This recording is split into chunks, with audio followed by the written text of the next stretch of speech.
Recently, I played through Destiny 2's Red War campaign with some friends to keep ourselves sane.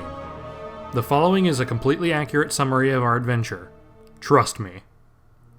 The game begins with an opening shot of the Death Egg and the Teen Titans Tower on the border of Mexico, and we're introduced to a corpse and the two idiots he has to deal with on a day-to-day basis.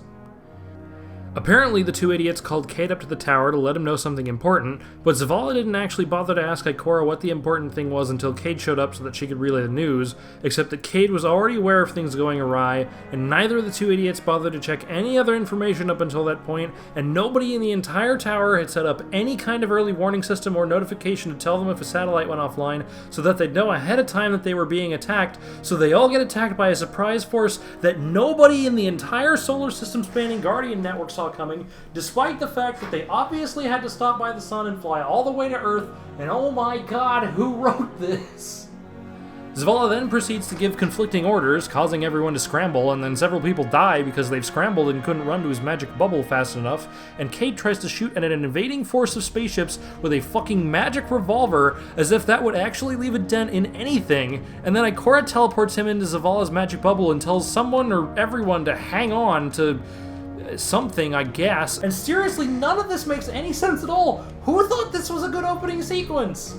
We're then introduced to the Space Potato Fleet, who have come to steal the Death Egg that we've been using to create magical idiots who pretend they know what they're doing. Cut to us, flying a ship we definitely don't own back to the tower.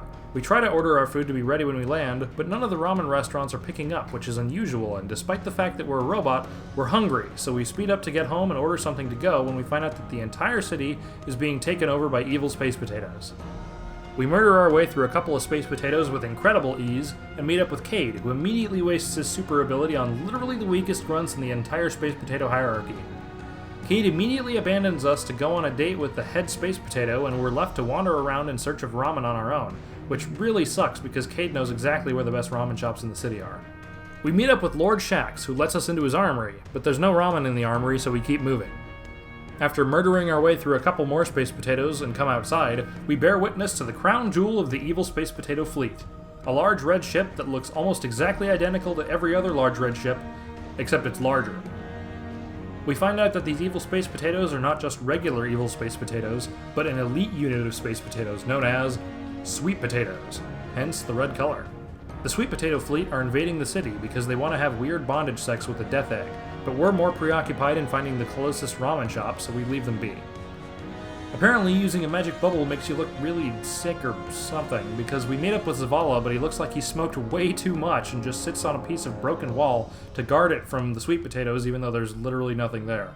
We take pity on Zavala because friends don't let friends get high and guard pointless rocks alone, and we protect the rock from a swarm of sweet potatoes dropping out of the sky until Ikora lets us know that we have to go find Davy Jones because he's wandered off again, and at this point he's so senile that he's probably going to hurt himself if we don't find him soon. We meet up with Ikora, who immediately goes apeshit on a sweet potato ship, leaving us to resume our quest to find some dinner. Zavala wants something too, so he calls an Uber to take us to the nearest cheesecake factory, because the evil sweet potatoes blew up the only good restaurant on the tower just to further reiterate that they're assholes. Amanda is our Uber driver today, and she acts like an asshole to us, so we ask her to let us off at the nearest drop so we can give her a 1-star review. She exchanges veiled sexual commentary with the Death Egg before dropping us off at the larger evil sweet potato command ship in the freezing rain just to make our day that much more miserable for us. Obviously, we can't just jump off the ship down to the city because we're not Noble 6, so we begin our run to the top of the ship in order to commandeer it to use it to fly to the Cheesecake Factory. On the way, our ghost gets a little too sexual about the things we're doing, but we try to ignore it and keep moving on.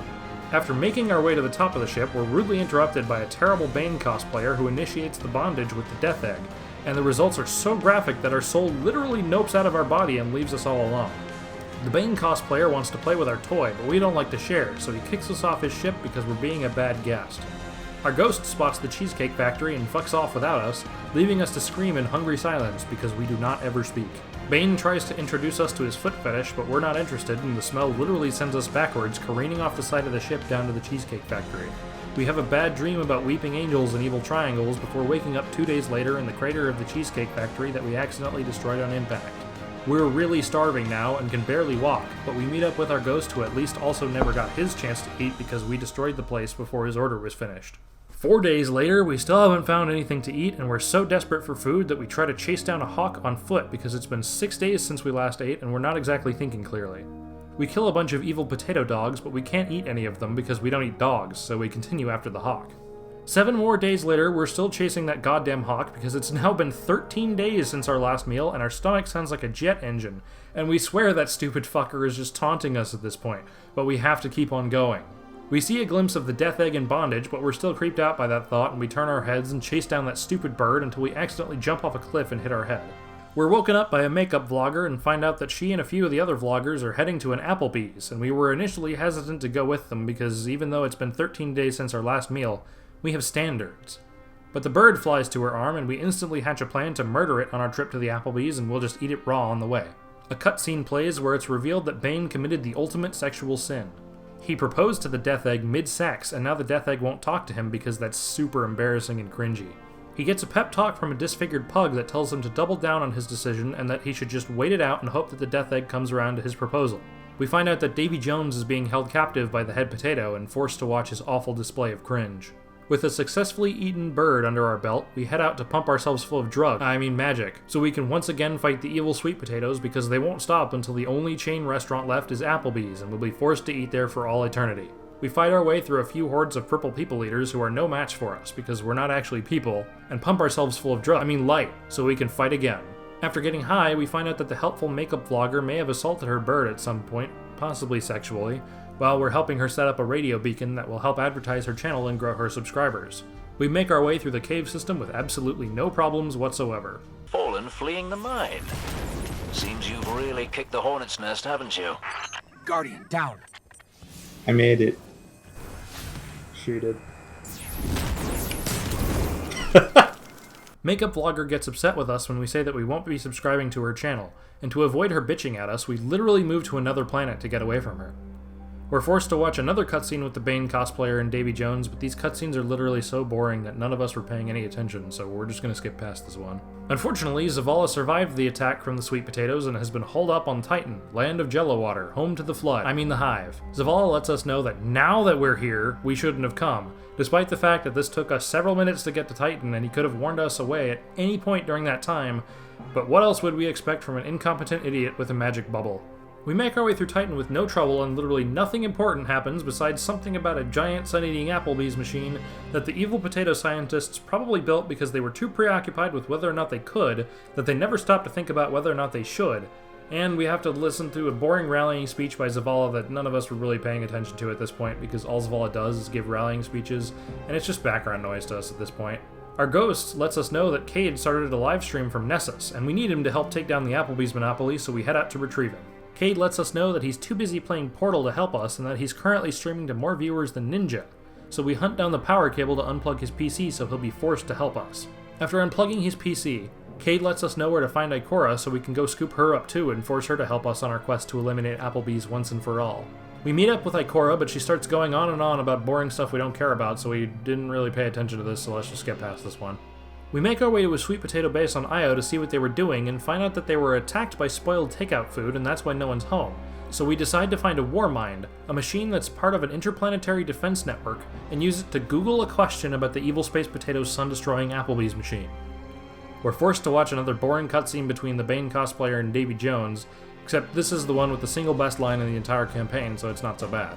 Devotion inspires bravery. Bravery inspires sacrifice. Sacrifice leads to death. So, feel free to kill yourself. We also have some fun thinking about the proportions of Bane cosplayer because of how he described his size. I like the idea that because he's a runt, he's probably just like one giant fat head and then his entire body fits into his chest. The rest of it's just like animatronics. Yeah. This goes on for another 2 minutes, so we stop paying attention, and so let's just skip past this part. Cut to the Three Stooges hatching their master plan to release the Death Egg from its cringy bondage sex and blow up the Sun Eater. Except Ikora specifically mentions that blowing up the Sun Eater might cause a supernova from our sun, and that everyone forgets about that 10 seconds later and sends us to blow it up so that they can release the Death Egg.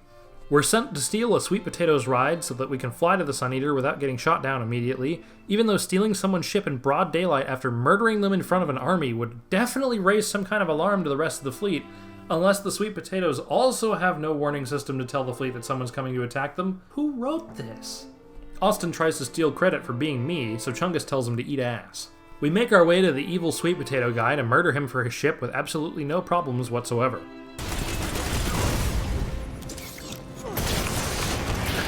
Oh, fuck. We were opening the door anyways, weren't we? Heads up! What the fuck? You might want to pick it up. Did you smash me against the wall? What Just happened? smushed you against the door. Yes, would you need to infiltrate the Almighty? Guardian down. I was driving the tank while on my phone, and I came off them.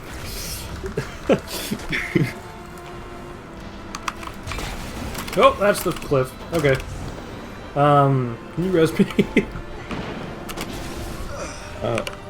Rip. Yeah. After killing the evil Sweet Potato guy in just about 16 seconds, we head out to steal his ship. Except the key codes we got specifically for his ship don't immediately open it, and we can't go back for his car keys because I may have vaporized him in the boss fight, so we have to fight a few hordes of Sweet Potatoes before we can leave. We arrive at the Sun Eater Applebee's machine and make it through the level with absolutely no problems whatsoever. Oh, we don't even have to do that. There's so many strikes. Oh, I just got thrown off. Bye. Bye. Oh, I'm gonna die too. You bitch. Alright, later. Ow! How did you die? I don't know. You fucking suck. Hey, look, you ever played Sonic 2? Flying though. Chungus, you ever play Sonic 2? No. Oh, okay. I died again! This looks like the bonus stage from Sonic 2. It's gonna put me back at the I was bottom. still going. Oh, Jesus Christ. Alright, don't kill me this time. I'm just gonna walk in. Okay, I didn't die this time. Oh, God. We blow up the Sun Eater Applebee's machine and get to watch a cutscene of Ikora doing something that literally no one else in the entire game can do, so obviously she's cheating. And despite the fact that Sweet Potatoes can be tricked and killed by a chicken, Zavala can't handle one single guy on his own and almost dies because he's an idiot. Kill him! No! Then we're forced to watch another cutscene starring nobody's favorite character, Bane cosplayer, who gets bitched out by his disfigured pug because he's wasting his time talking to Davy Jones while one single dude has been running around the solar system slaughtering thousands of his men because he's too preoccupied with trying to get the Death Egg to marry him and... hang on. I've got so many random references in this scene, I'm just going to try to explain how stupid this is in actual game terms to keep this straight. Gaul is so busy talking with the speaker that we've been running around the entire solar system, slaughtering his forces by the thousands, and the Cabal have full control over the Traveler to steal its light for themselves, but Gaul is so obsessed with getting the Traveler to choose him to get the light that he literally doesn't just use the power of the cage that they've built around the Traveler to harness it. And then we find out that the speaker has been speaking for the Traveler and not to the Traveler, and that he's totally just some weirdo cultist that's been leading everyone on for the last few hundred years. And to try to get Gaul to focus on the task at hand, the console kills the speaker, so Gaul kills the console while letting him know that he's going to do literally exactly what the console was trying to get him to do. Oh my god! Who the fuck wrote this? We make our way through the city and fight Gaul, who we literally kill so fast that he doesn't even get to go through all of his different boss phases. Then, Gaul's corpse evolves from a Metapod into a Butterfree, and the Traveler is so fucking fed up with him that he just fucking explodes to get rid of him.